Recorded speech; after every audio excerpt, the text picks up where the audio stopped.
Broadcasting from the business capital of the world, this is the Podcast Business News Network.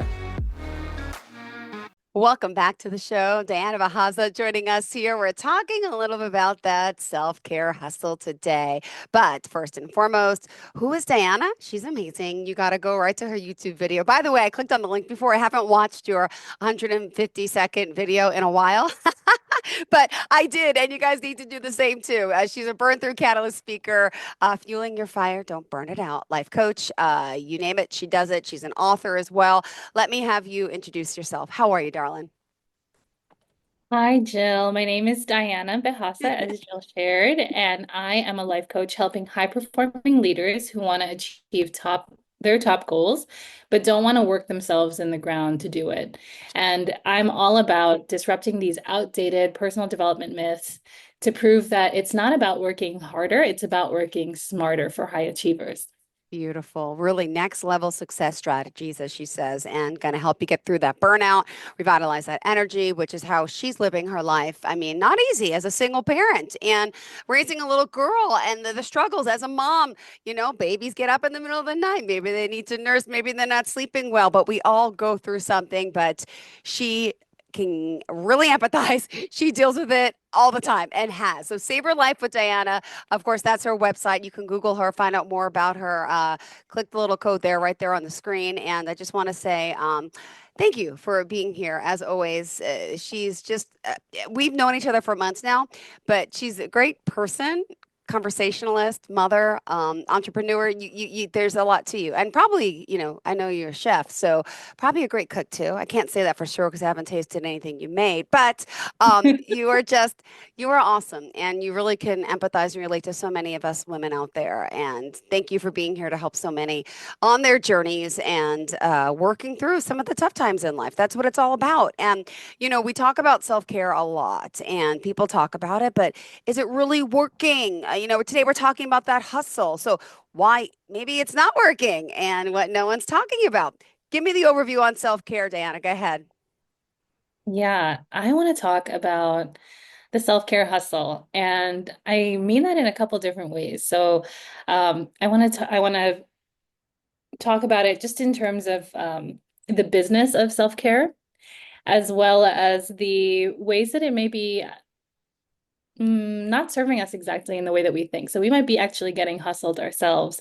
And I also like the juxtaposition of the two words, because I think it really shows, like here's something that we think we're doing to rest, but actually is something that we want to pit against something where we're forced to keep moving. And I don't think that we realize how self-care as it stands in our world, which is supposed to be the solution to burnout, to stress, it actually becomes something else that's stressing us out. So I want to talk about what happened there, because this self-care industry, I think it's tricking us into spending, into tracking, into optimizing, into performing rest instead of actually feeling restored. So, and how we can kind of tell that this is what's going on is, if self-care really worked, then why are we all still exhausted? Mm. Yeah, something's not really working. You say self-care is $1 trillion scam, and we're buying it. Yeah, yeah. Yeah. So the wellness industry, I think, is depending on how you want to estimate it, if you do it globally or whatever, I've seen numbers like 1.5 trillion, 6.3 trillion. It really just depends on like what source or whatever. But we know that self-care is a big industry. And the thing is about the wellness industry, they don't really want you to heal. It's in their best interest business-wise, right? You know that I have a business degree as well. The wellness industry benefits not from you healing and being completely well, but from actually being hooked. So what I mean by that, right? That's like when we look at global wellness, and we're talking about like $6.3 trillion industry, right? That's bigger than pharma, that's bigger than tech, that's bigger than fashion. And just self-care alone as the sector is worth billions, and it's continuing to growing. It's continuing to grow. So I think that a lot of what contributes to this, right, is I don't know. Have you seen that episode of Parks and Recreation, or maybe you've seen this skit where two of the characters do this thing they call it like treat yourself. I've never watched it. I'm so sorry. So now you're gonna make me Google later. I don't know anything about it. Tell me. Okay, so it's this idea that like, anything goes wrong, you just like treat yourself, right? So whether that's like to a manicure or to a new bag or to like, like to a new vacation, like something's wrong, treat yourself, right? And that idea is actually a marketing gold mine. It convinces us that self-care means spending money. And I'm not saying that we can't get some benefit from making investments or buying certain things.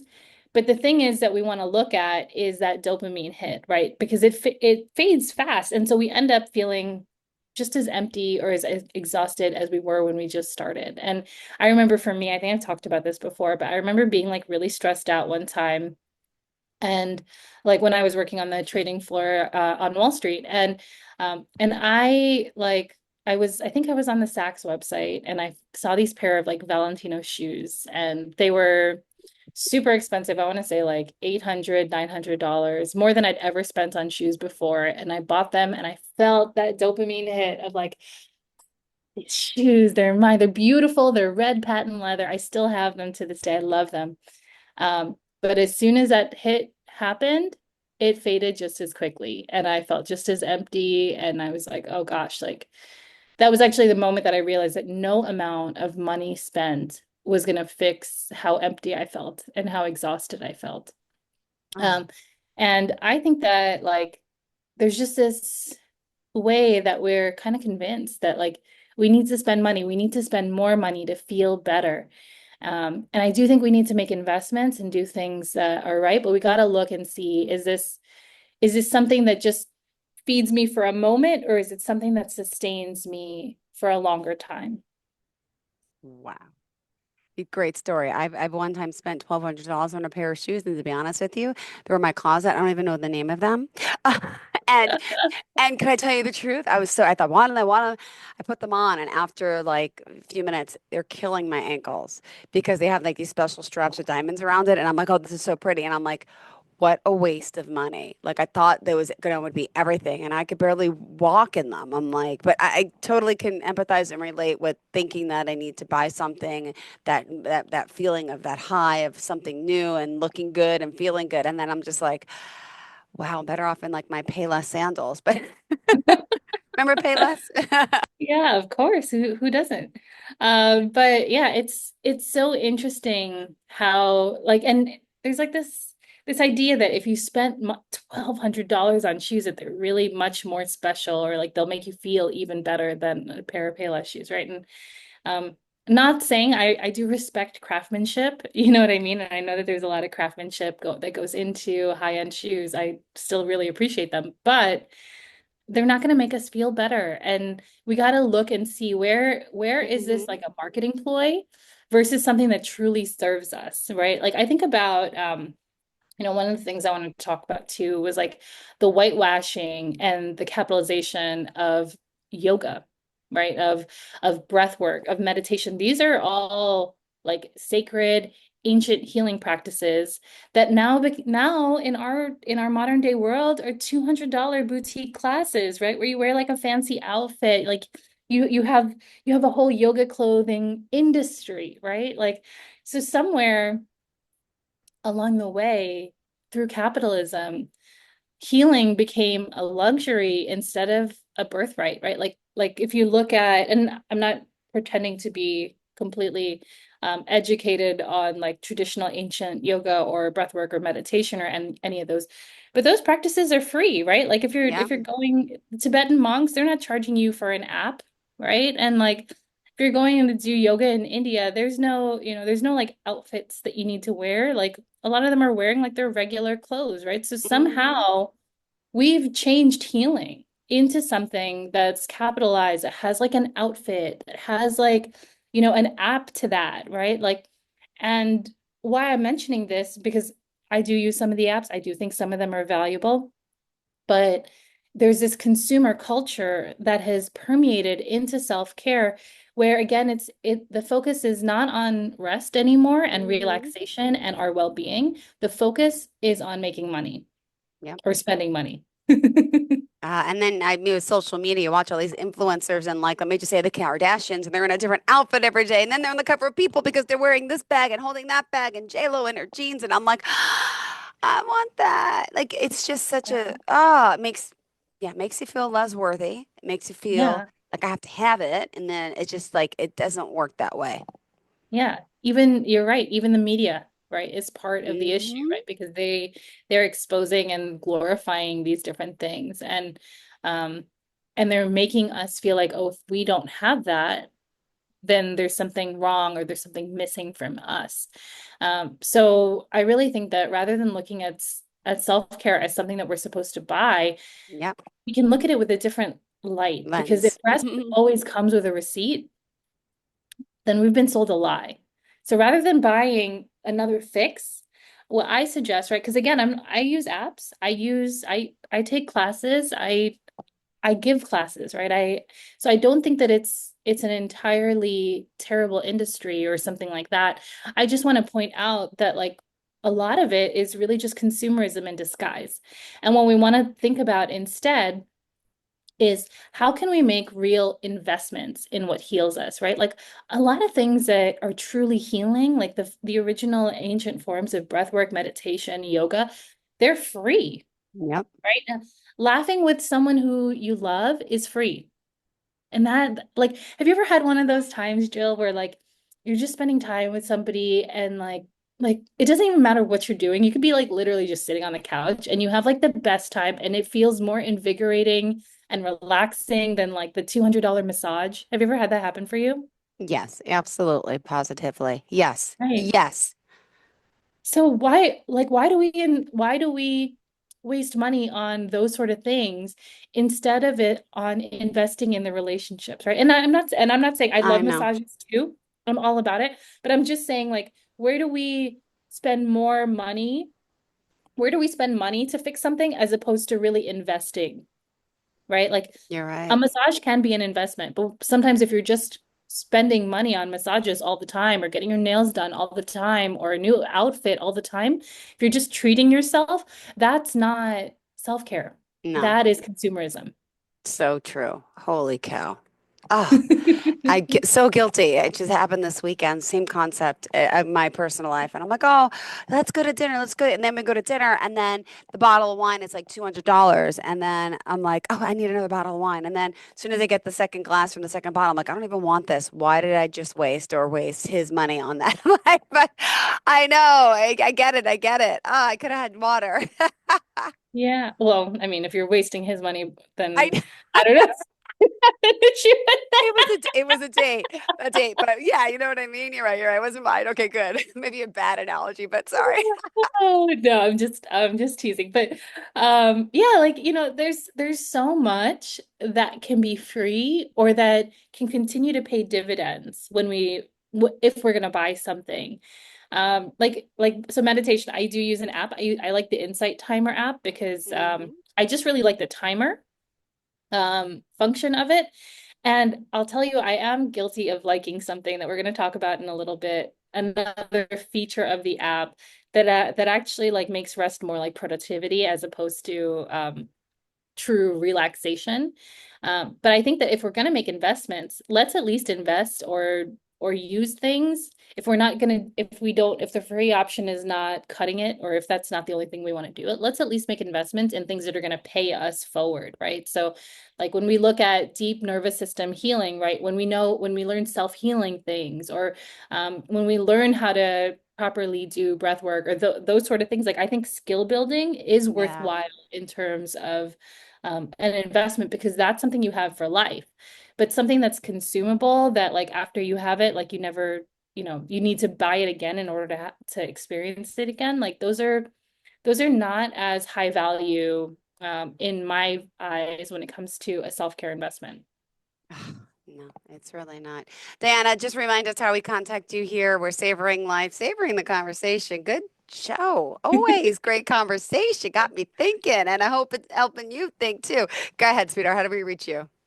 Go to savorlifewithdiana.com. That's SAVOR life with Diana, because to savor life is free, right? It's to like really think that those moments of life are delicious and just to like really relish in them. That is a free opportunity that we have. And yes, I do teach people how to do that, and that is something you can make an investment in. But yeah, it's what I believe in is that like the best things in life really are free, and it's about learning how to invest and enjoy that. You can also find me on Instagram and Facebook at Diana Bejasa Speaks. Beautiful. Thank you so much. All right, continuing the conversation, darling, here. We're kind of putting a little end to the self-care. Well, not an end to it, but we got to be a little careful. And, Yeah, instead of, self-care could be free, is kind of what we're saying, right? I mean, yeah. what else is on our checklist? Yeah. So again, self-care does not, you can spend money on self-care but if you're going to do it intentionally, right? Buy the app that really matters to you. Don't just buy the outfit because it's, and think that that's self-care, right? Like really think about, is this thing that I'm saying is caring for myself? Is it truly caring for myself, right? Because we start self-care to feel better, Yeah. but then it becomes another thing that we're supposed to keep up with. So like I was saying, one of my favorite meditation apps, Insight Timer app, I just use the free version. They have this they have this thing where like it tracks how many days straight I've meditated, right? So it's just another means of like, have I been productive with my meditation, right? Like I'm tracking my streak. I'm not just meditating, right? So that's, as much as I do appreciate that, that's a little bit of hustle mindset inside self-care, right? Instead of just journaling, right? Like, and I would say I'm a little jealous, guilty Yeah. of this too. Like, I talk about there is a right way to journal, Yeah. right? But we want to make sure that I at least think like if we're gonna invest time, like, and we don't feel like we have um really an awareness yet, like there can be this bridge where we are looking at okay, we can do a little bit of tracking, but we got to see when it gets to be excessive, right? Like we're not we don't just want to track and like turn everything into like something that we have to watch and checklist and all that kind of stuff. Yeah. um, Real rest, real effective rest is not structured, right? It's about not feeling guilty, right? Like there's this productivity a lot of times that gets attached to self-care, like did I do all the things that I was supposed to do? And that in and of itself is a little bit of that hustle mindset. Yeah. It can be a bridge to more unstructured things. So like I think that we also need to build bridges so that like we're not just going from like total productivity, like go go go all the time. We can use self-care and productivity apps and things like that to help us to experience more mindfulness, but the ultimate goal there is for it to just be something that we do and enjoy. So like my streak, right? Like I'm not worried about my meditation streak if I accidentally break it because I didn't use the app to track it. Yeah. You know what I mean? Like Mm-hmm. it's about really enjoying self-care instead of falling into the trap, right? Instead of turning rest into a challenge, instead of turning healing into a milestone, right? Instead of looking at relaxation like it's something for us to optimize. Because if we do all those things, then self-care itself becomes work instead of play, instead of relaxation, instead of peace. It's like it's now something I have to check off my to-do list to make sure that I did it, as opposed to something that I did for myself. And so there's a little bit of nuance there, but I do think that ultimately the bridge where we're wanting to go there is to the place where self-care is just incorporated into our life. But because I know, especially for us high performers, like it can feel hard to go all the way from like, what do you mean? What do you mean? Like I structure all my time. I know people who structure it to the 5 minute to like unstructured time feels completely just disorienting. So it can be good to put a little bit of container around that, but we got to also recognize like, um, there's a space for us to look at it where rest can ultimately be an escape instead of just letting hustle culture hijack it. Got it.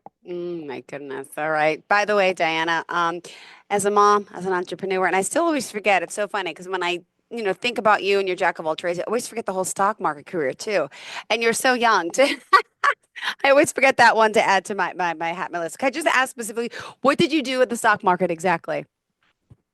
Yeah, so I worked in debt capital markets, which is basically just a fancy way of saying that I helped Fortune 500 companies who were looking to raise money by issuing bonds. Oh my gosh. Oh my gosh. And so you were chef before or after or during? After. Okay. So I worked on Wall Street, and then during the global financial crisis, when everybody was getting laid off, I was like, you know what? I'm hardworking and I'm passionate about cooking. I'm gonna follow my hard work and my passion. So that led me to cooking, and then following my passion and ignoring burnout over and over again, just pushing through it was what led me to chronic illness and autoimmune disease from head to toe. So that's why I do the work I do now, which is like really advocating for us to rest, to relax, to understand self-care. But I also really understand when self-care is something like more expense, like about making an expense. Like I paid maybe like $500 a month at the time for like pole dancing classes, and they were exercise classes and they were lots of fun. But like, there were just sometimes there was definitely some ways, when it was just buying an outfit where it wasn't about true rest and relaxation. It was about the status and um, the luxury of it and the consumerism of it. Got it. All right. Thank you for that. Now I lost my train of thought, but this is awesome.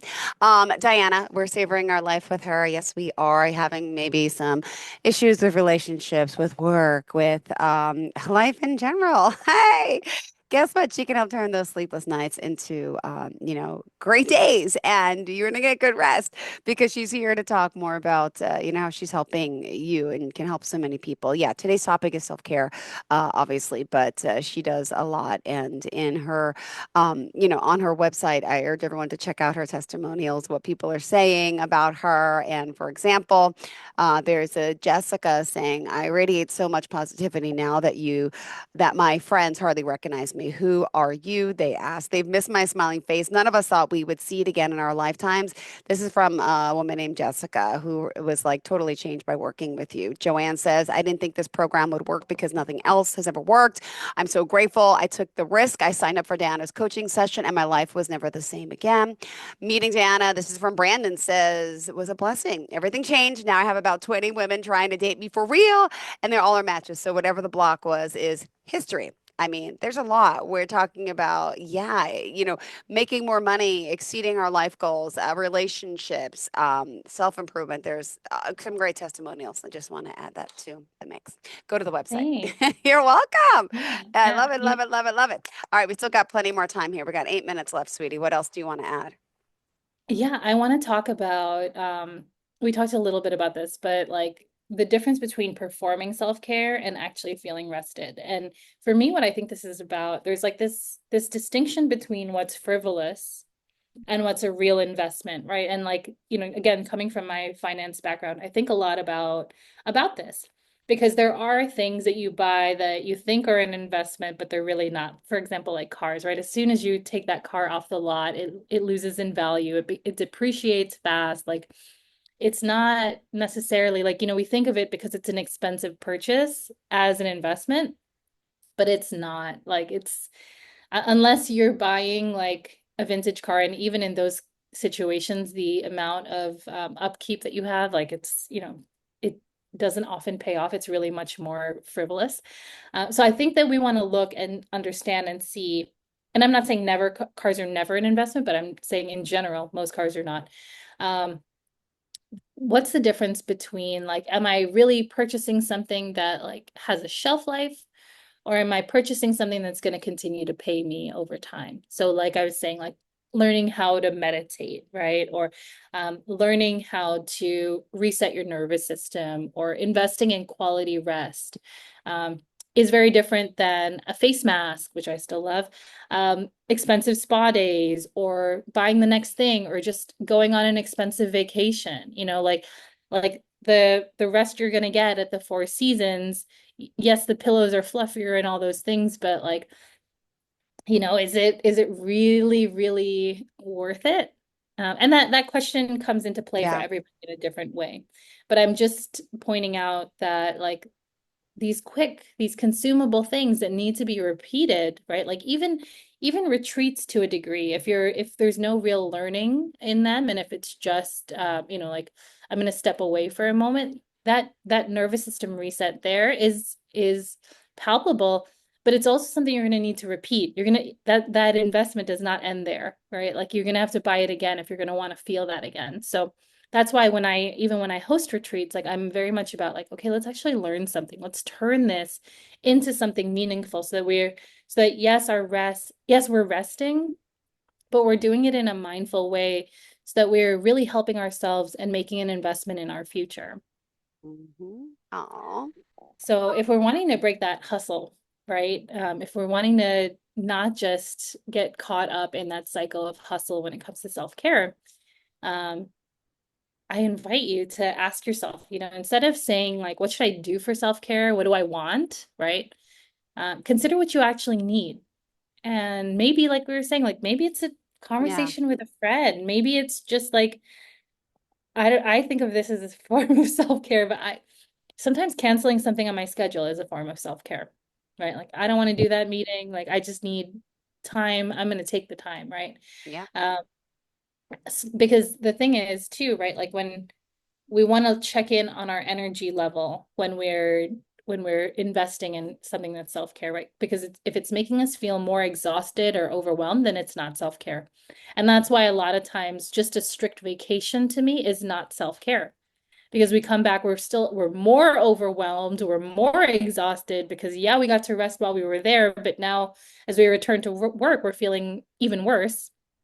Or if we're feeling guilty for resting, right? That's a sign that we actually need more of it. Because, rest is not a luxury, right? It's not something that has to cost $500. It doesn't need to be thousands of dollars. It's not a reward. It's our, it's our right. It's Hmm. our, I think about that all the time with my daughter, right? Like she doesn't need to do anything to earn self-care and rest. She just takes it. She takes what she needs, right? Like and I think that is like a really powerful way of looking at our self-care is like it's not something that you deserve, right? It's not a treat. It is your birthright. Yes.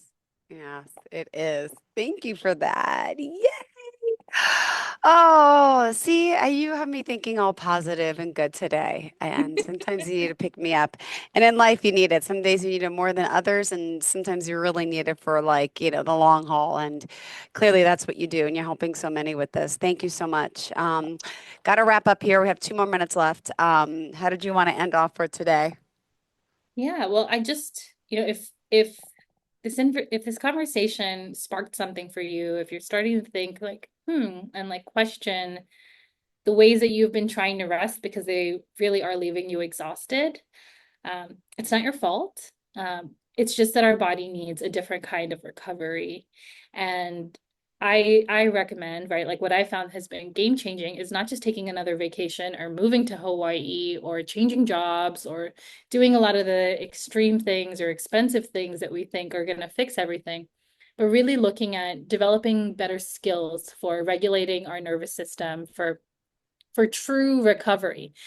So if you are curious about that, definitely check out my website. Reach out to me on Instagram or Facebook at Diana Bejasa Speaks, or you can go to my website, savorlifewithdiana.com, or my name, dianabehasa.com.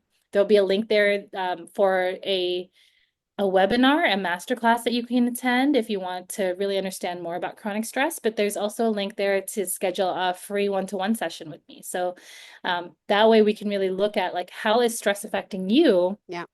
um, and how is it actually, this thing that you think is helping you, how can it actually be harming you? Because I'm excited. I have another podcast feature I'm going to be doing soon on another show where I'm going to be talking about how drive is like a narcissistic partner. It like love bombs you in the beginning, so that you have all this success and you feel like you get like this addiction to that relationship. But then it just leaves you feeling destroyed in the end. And I'm excited to talk a little bit more about that. But if any of this resonated with you, schedule a session with me, watch the webinar. Let's connect and let's talk more. Perfect. Thank you so much. Always a pleasure having you, seeing your smiling face. And it's going to be a great day. It's going to be a better night. Can't get worse than last night, right? No. Fingers crossed. Let me know next week. Hope I didn't speak too soon. As a mom, though, congrats. Doing it all, sweetheart, and proud of you. As a friend, as a mom, as a single parent, my heart goes out to you. And again, wow, you're helping so many, Gosh, awesome. I love it. I love it. You have a great day, and we'll talk next week. All right, Diana? Thanks, Jill. I'll talk to you soon.